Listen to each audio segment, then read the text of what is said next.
আসসালামু আলাইকুম শিক্ষার্থীরা, আশা করি সকলেই ভালো আছো। আজকে আমি তোমাদেরকে পঞ্চম শ্রেণীর বিজ্ঞান বইয়ের অধ্যায় 3 জীবনের জন্য পানি এই অধ্যায়ের অনুশীলনীর সকল প্রশ্নের উত্তরের সমাধান করে দেখাবো। তাহলে চলো আমরা অনুশীলনীতে চলে যাই।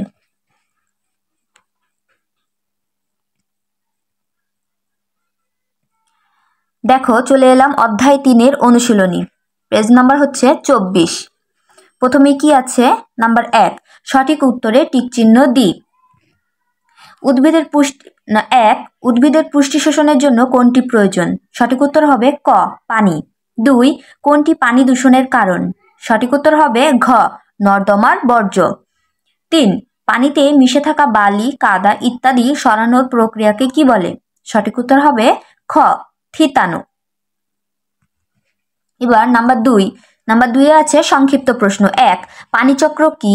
2, পানি দূষণ প্রতিরোধের 3টি উদাহরণ দিই। 3, অনিরাপদ পানি থেকে নিরাপদ পানি পাওয়ার 4টি উপায় লিখি। 4, বৃষ্টির পর মাটিতে পানি জমা হয়, কিছুক্ষণ পর সেই পানি অদৃশ্য হয়ে যায়, ওই পানি কোথায় যায়? 5, পানির 3টি অবস্থা কি কি? তাহলে চলো আমরা এই প্রশ্নের উত্তরগুলো দেখে নিই। দেখো শিক্ষার্থীরা, 2 নং প্রশ্নের উত্তর। নাম্বার 1, পানিচক্র কি? উত্তর, যে প্রক্রিয়ায় পানি বিভিন্ন অবস্থায় পরিবর্তিত হয়ে ভূপৃষ্ঠ ও বায়ুমণ্ডলের সর্বত্র ছড়িয়ে পড়ে তাই পানিচক্র। নাম্বার 2, দূষণ প্রতিরোধের 3টি উদাহরণ দাও।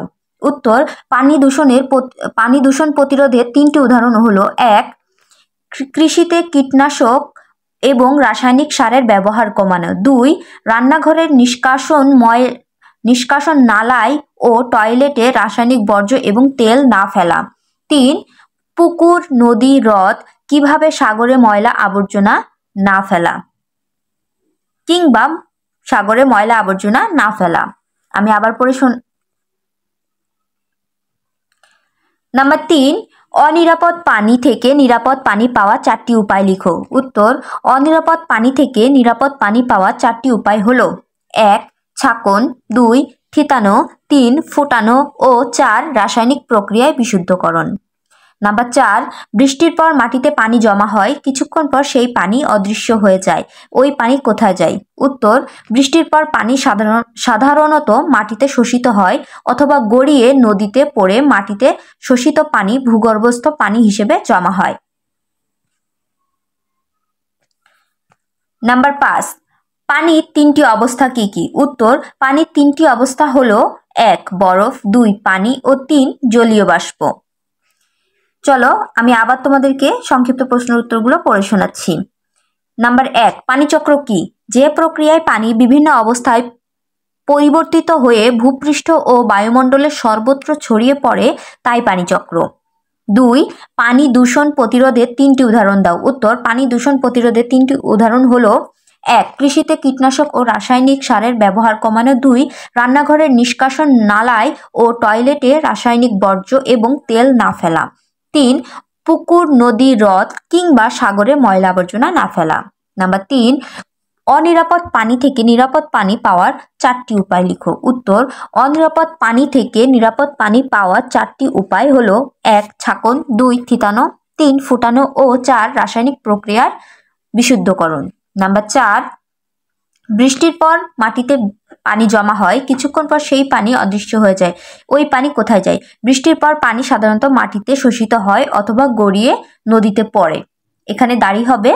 তারপরে মাটিতে শোষিত পানি ভূগর্ভস্থ পানি হিসেবে জমা হয়। 5, পানির 3টি অবস্থা কি কি? উত্তর, পানির 3টি অবস্থা হলো: 1, বরফ, 2, পানি ও 3, জলীয় বাষ্প। এখানে সংক্ষিপ্ত প্রশ্নের উত্তরগুলো শেষ হয়ে গেল। এখন চলো 3 নম্বরে যে বর্ণনামূলক প্রশ্ন আছে আমরা প্রশ্নগুলো দেখে নিই। দেখো শিক্ষার্থীরা, 2 নংয়ের পর 3 নংয়ে আছে বর্ণনামূলক প্রশ্ন।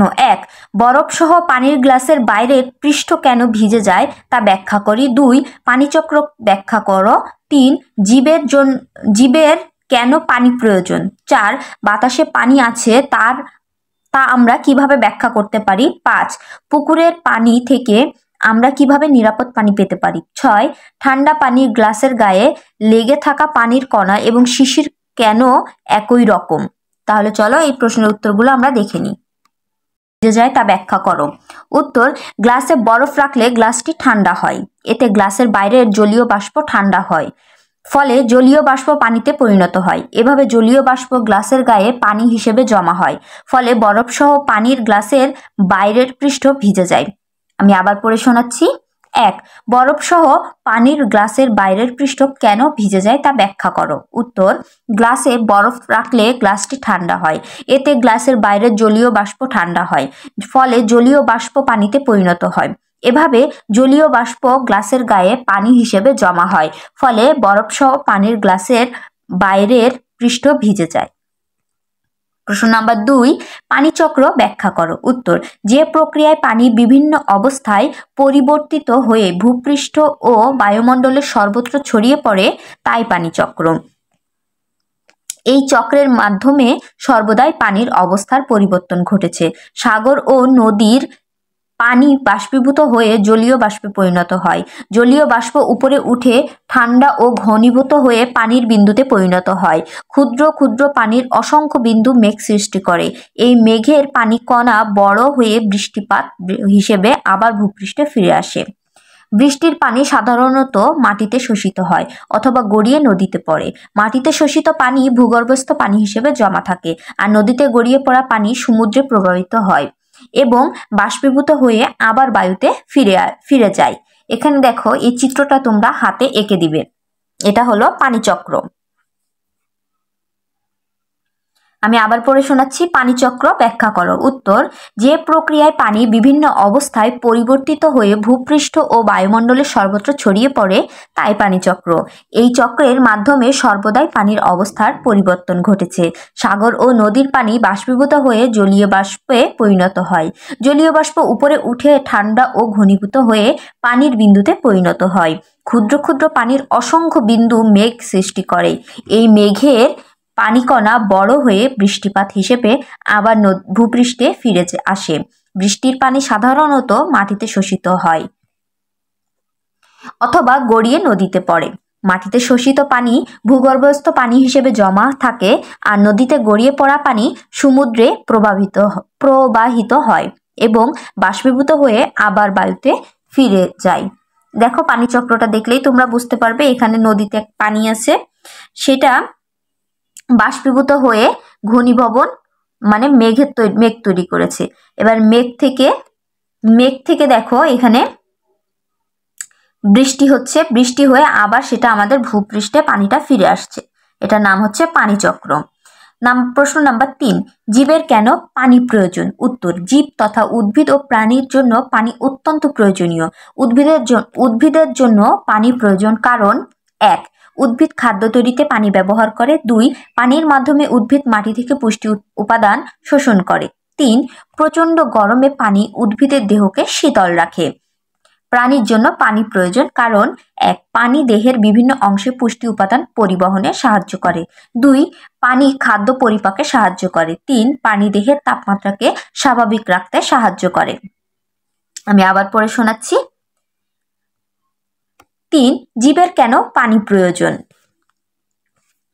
জীব তথা উদ্ভিদ ও প্রাণীর জন্য পানি অত্যন্ত প্রয়োজনীয়। উদ্ভিদের জন্য পানি প্রয়োজন কারণ উদ্ভিদ খাদ্য তৈরিতে পানি ব্যবহার করে। 2, পানির মাধ্যমে উদ্ভিদ মাটি থেকে পুষ্টি উপাদান শোষণ করে। 3, প্রচণ্ড গরমে পানি উদ্ভিদের দেহকে শীতল রাখে। প্রাণীর জন্য পানি প্রয়োজন কারণ 1, পানি দেহের বিভিন্ন অংশে পুষ্টি উপাদান পরিবহনে সাহায্য করে। 2, পানি খাদ্য পরিপাকে সাহায্য করে। 3, পানি দেহের তাপমাত্রাকে স্বাভাবিক রাখতে সাহায্য করে। প্রশ্ন নাম্বার 4, বাতাসে পানি আছে তা আমরা কিভাবে ব্যাখ্যা করতে পারি? উত্তর, বাতাসে যে পানি আছে তা আমরা নিচের পরীক্ষাটির মাধ্যমে ব্যাখ্যা করতে পারি। পরীক্ষাটির জন্য প্রয়োজন একটি কাচের গ্লাস ও কয়েক টুকরো বরফ। পরীক্ষাটির শুরুতে বরফের টুকরাগুলো গ্লাসে রাখি। কিছুক্ষণ পর গ্লাসের বাইরের দিক পর্যবেক্ষণ করি। দেখা যাবে গ্লাসের বাইরের গায়ে বিন্দু বিন্দু পানি লেগে আছে। বরফের ঠান্ডার কারণে গ্লাসটি ঠান্ডা হয়েছে। গ্লাসের চারপাশে জলীয় বাষ্প এর স্পর্শে ঘনীভূত হয়ে পানি বিন্দুতে পরিণত হয়েছে। এ থেকে বোঝা যায় যে বাতাসে পানি আছে। দেখো, এই চিত্রটা তোমরা অবশ্যই হাত দিয়ে এঁকে দিবে।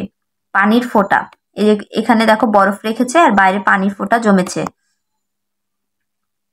আমি আবার পড়ে শোনাচ্ছি, বাতাসে পানি আছে তা আমরা কিভাবে ব্যাখ্যা করতে পারি? উত্তর, বাতাসে যে পানি আছে তা আমরা নিচের পরীক্ষাটির মাধ্যমে ব্যাখ্যা করতে পারি। পরীক্ষাটির জন্য প্রয়োজন একটি কাচের গ্লাস ও কয়েক টুকরো বরফ। পরীক্ষাটির শুরুতে বরফের টুকরোগুলো গ্লাসের রাখি, কিছুক্ষণ পর গ্লাসের বাইরের দিক পর্যবেক্ষণ করি। দেখা যাবে গ্লাসের বাইরের গায়ে বিন্দু বিন্দু পানি লেগে আছে। বরফের ঠান্ডার কারণে গ্লাসটি ঠান্ডা হয়েছে। গ্লাসের চারপাশে জলীয় বাষ্প এর স্পর্শে ঘনীভূত হয়ে পানি বিন্দুতে পরিণত হয়েছে। এ থেকে বোঝা যায় যে বাতাসে পানি আছে। প্রশ্ন নাম্বার 5, পুকুরের পানি থেকে আমরা কিভাবে নিরাপদ পানি পেতে পারি? উত্তর, পুকুরের পানি থেকে আমরা নিরাপদ পানি পাওয়ার উপায় নিচে দেওয়া হলো। একটি কলস বা পাত্রে পুকুরের পানি নিয়ে রেখে দিই। কিছুক্ষণ পর দেখা যাবে পাত্রের তলায় তলানি জমেছে, উপরের অংশের পানি পরিষ্কার হয়েছে। এরপর এই পানি 20 মিনিটের বেশি সময় ধরে ফোটাতে হবে। ফোটানোর পর এই পানি ছেঁকে নিলে আমরা জীবাণুমুক্ত নিরাপদ পানি পাবো। আমি আবার পড়ে শোনাচ্ছি। প্রশ্ন নাম্বার 5, পুকুরের পানি থেকে আমরা কিভাবে নিরাপদ পানি পেতে পারি? উত্তর, পুকুরের পানি থেকে নিরাপদ পানি পাওয়ার উপায় নিচে দেওয়া হলো। একটি কলস বা পাত্রে পুকুরের পানি নিয়ে রেখে দিই। কিছুক্ষণ পর দেখা যাবে পাত্রের তলায় তলানি জমেছে, উপরের অংশের পানি পরিষ্কার হয়েছে। এরপর এই পানি 20 মিনিটের বেশি সময় ধরে ফোটাতে হবে। ফোটানোর পর এই পানি ছেঁকে নিলে আমরা জীবাণুমুক্ত নিরাপদ পানি পাবো। প্রশ্ন নাম্বার 6, ঠান্ডা পানির গ্লাসের গায়ে লেগে থাকা পানির কণা এবং শিশির কেন একই রকম? উত্তর, পানির গ্লাসে যখন বরফ রাখা হয় তখন গ্লাসটি ঠান্ডা হয়ে যায়। ঠান্ডা গ্লাসের বাইরের অংশের সাথে জলীয় বাষ্পের সংস্পর্শ হলে তা ঘনীভূত হয়ে পানি বিন্দুতে পরিণত হয়। আবার শীতের রাতে যখন তাপমাত্রা কমে যায় তখন জলীয় বাষ্প ঘাস গাছপালার সংস্পর্শে এসে ঘনীভূত হয় এবং বিন্দু বিন্দু পানির কণা সৃষ্টি করে, যা শিশির নামে পরিচিত। তাই বলা যায় যে গ্লাসের গায়ে লেগে থাকা পানির কণা এবং শিশির একই রকমের। আমি আবার পড়ে শোনাচ্ছি। ঠান্ডা পানির গ্লাসের গায়ে লেগে থাকা পানির কণা এবং শিশির কেন একই রকম? উত্তর, পানির গ্লাসে যখন বরফ রাখা হয় তখন গ্লাসটি ঠান্ডা হয়ে যায়। ঠান্ডা গ্লাসের বাইরের অংশের সাথে জলীয় বাষ্পের সংস্পর্শ হলে তা ঘনীভূত হয়ে পানি বিন্দুতে পরিণত হয়। আবার শীতের রাতে যখন তাপমাত্রা কমে যায় তখন জলীয় বাষ্প ঘাস গাছপালার সংস্পর্শে এসে ঘনীভূত হয় এবং বিন্দু বিন্দু পানির কণা সৃষ্টি করে, যা শিশির নামে পরিচিত। তাই বলা যায় যে গ্লাসের গায়ে লেগে থাকা পানির কণা এবং শিশির একই রকমের। এখানেই শেষ হয়ে গেল তৃতীয় অধ্যায়ের বর্ণনামূলক প্রশ্ন। আজকে এই পর্যন্ত শিক্ষার্থীরা, তোমরা সকলেই ভালো করে প্রশ্নের উত্তরগুলো পড়বে এবং বাসায় না দেখে লিখবে। পরবর্তী ক্লাস পাওয়ার জন্য অবশ্যই চ্যানেলটা সাবস্ক্রাইব করে রাখবে এবং পূর্বের ক্লাসগুলো যদি দেখতে চাও তাহলে আমার চ্যানেলের প্লেলিস্টে গেলেই তোমরা সিরিয়ালে ক্লাসগুলো পেয়ে যাবে। ভিডিওটা যদি তোমাদের কাছে ভালো লাগে অবশ্যই লাইক কমেন্ট এবং শেয়ার করবে। সকলেই ভালো থাকবে। ধন্যবাদ সকলকে।